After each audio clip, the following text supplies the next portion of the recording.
Пришло время для нашего традиционного гастрономического путешествия. Куда сейчас расскажет Ольга Янская. Да, куда же мы направимся? Отправимся в Казахстан, замечательно. Что мы знаем о казахской еде? Ну, во-первых, первая ассоциация – это кумыс, например, да, плов, точно, бишбармак, ну и аран, да? Классика. Классика такая. Ну, поверьте, казахская кухня намного интереснее, глубже, шире, чем может показаться. И многограннее, знаете, статус ВКонтакте.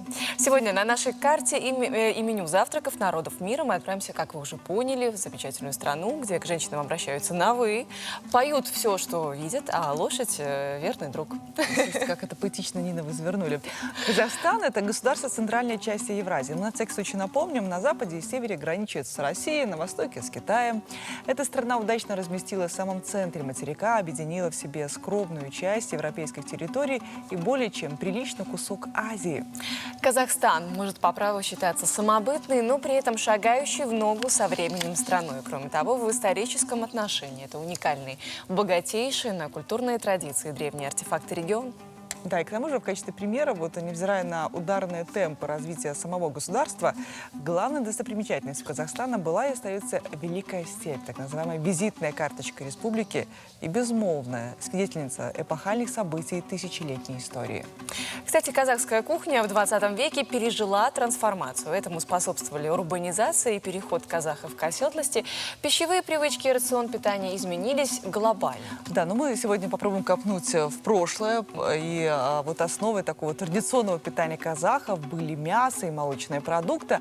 А вот углеводы употреблялись главным образом самые медленные. Например, такие как толкан. Это пророщенная, перемолотая, в неочищенном виде обжаренная пшеница. В общем, я так понимаю, что зожники эти казахи на самом деле. И действительно очень полезная и вкусная еда.